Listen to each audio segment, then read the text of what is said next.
in order to read financial statements, you have to understand what kind of financial statements are there. Okay, and there are 3 of them, and you probably know, right? Balance sheet, profit and loss statements, and cash flow statements. Balance sheet is what you have right now. So on a certain day, they calculate everything, all assets which you have, right? Computers, cars, like any transportation, any equipment, right?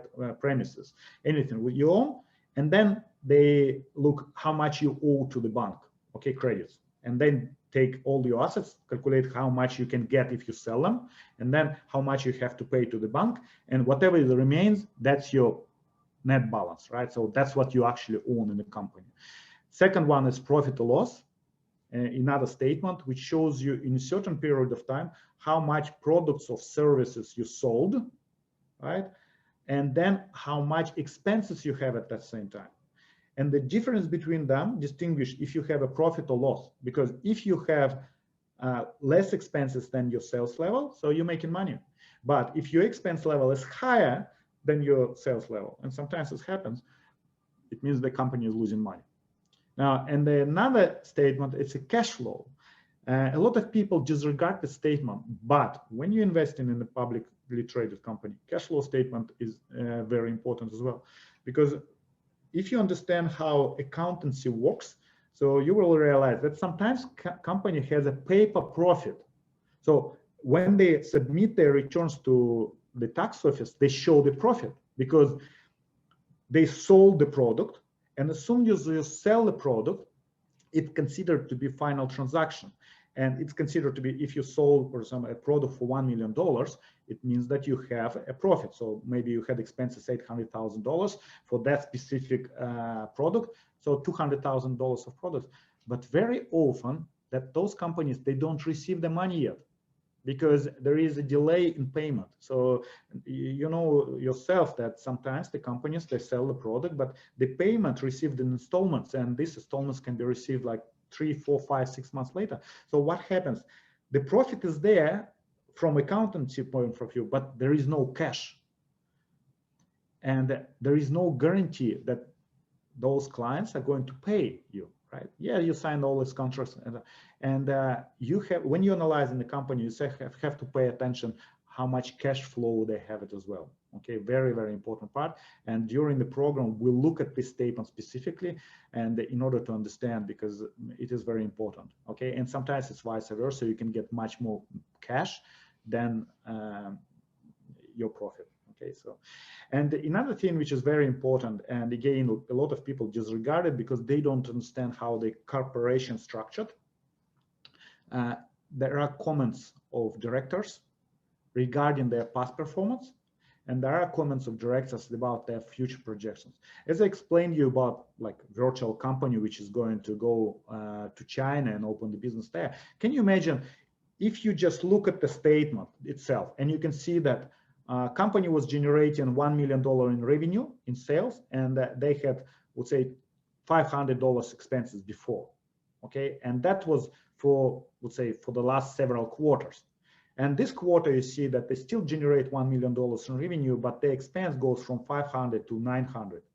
Okay, and the profit is now only $100,000. So what happens here?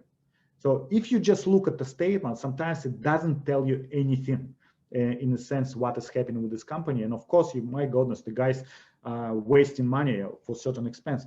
But if you read the comment of director at this moment, and the director is telling that $400,000 we investing into our Shanghai office, you say, now I understand what is happening. And they're telling you that we're moving part of the business there, and we're going to create extra revenue. And they're telling all these plans. They told you where they spend the money, but also they're telling you what they're going to do in the future.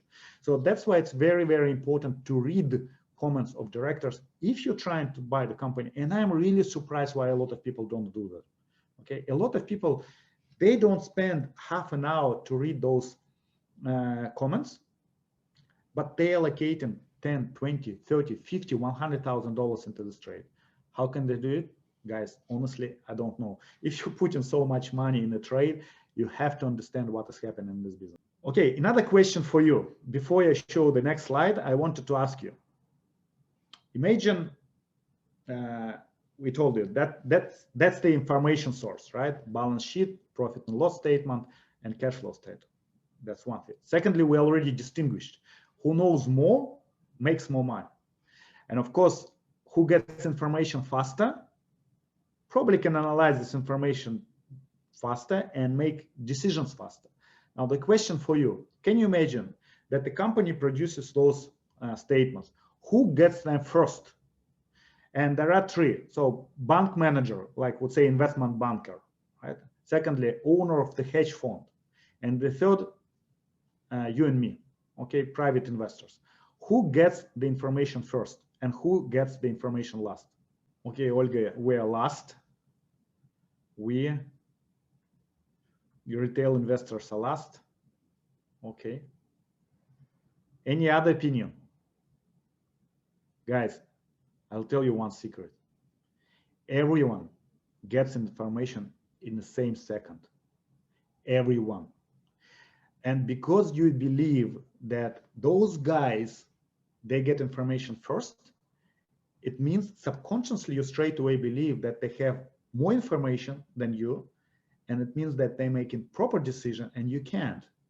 But in reality, company announces in advance. They announce it in advance, several days before, sometimes months before. They tell you when they're going to publicly place all these statements, and they place them in the same second.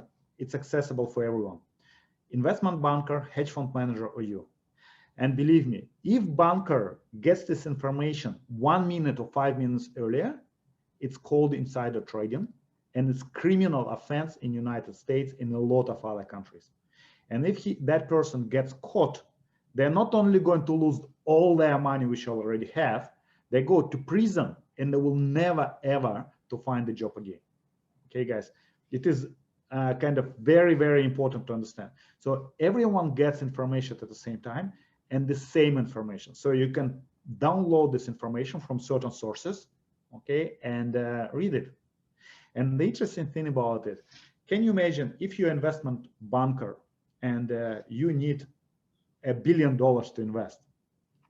Do you think when they analyze the company and they, okay, we like this company, do you think they can do it themselves, or they have to have certain meeting in order to take certain actions? Maybe a 5 minute, 10 minutes meeting, half an hour meeting, where they have to present the company, the opportunity to another parties involved, because $1 billion is pretty big number, and only then they invest. So very often you can make the decision much faster than those institutional investors, because before they do that, they have to check their policies. They have to check, okay, what policies we have, how much shares we already have, does it satisfy our criteria, and they have to go through the checklist, and which is longer, and also they have to consult with our colleagues before they buy something. So you guys have an advantage over this particular situation. Okay, of course there are some private hedge funds where people make decision as quick as you can. Okay, but there are other funds, especially pension funds and investment bankers, where it takes them longer to make a decision. Okay, this is very, very important thing to do. So if you look at this particular slide, you will see that the company creates certain reports, statements, and after that they announce it, and everyone, professional investors, independent analysts, private investors, they all can get access to this information at the same time. But the thing is that a lot of times private investors, they're too lazy to do that. We have no time to do that. We don't understand how it works. So what happens? They wait until media announces what happens. So for example, you could read what happened with Apple last night, right? And you could read the report, and you can read the director's comments about that, and you can make your own decision about that. But no, a lot of people wait for today, when already those media analysts, what they tell their opinion. They read it and they tell you, but they already bought the stock.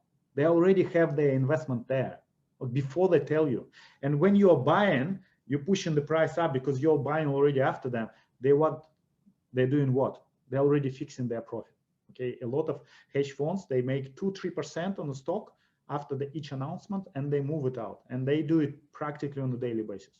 So guys, where do you want to be? Do you want to be in the very, very beginning of the queue or in the end of the queue? Okay, if you want to be in the beginning of the queue, you need to learn how to read those statements, quickly distinguish, because the reports are huge, where to look initially, straight away, quickly, right, and understand what is happening there, right? And of course, the last people who are in the end of the queue, they listen already rumors. They even don't listen the analysts themselves, and they already listen the rumors. I remember one lady, she bought Rio Tinto, and she said she bought it, and now at that moment she was sitting nearly 6 months because it's dropped down. And when I asked her to show me where she bought at the peak. Like, I mean, it was the highest points in history. And I said, how did you manage to do that? I mean, you have to have certain skill in order to buy the worst moment. And she said, I listened my hairdresser. For me, it was like, really, I couldn't understand how it's possible to listen a hairdresser where to put your money. And she said, because in her salon, constantly the TV, and she's watching all this financial news, and they're telling that Rio Tinto created these fantastic results, and a lot of people buying the shares, and the share grew so much, so I decided to put it as well. So guys, that lady bought on rumors already, not even on a analyst advice, right? So she was the last in the queue, and of course, what happened? Because professional investors usually they exit in at that particular moment.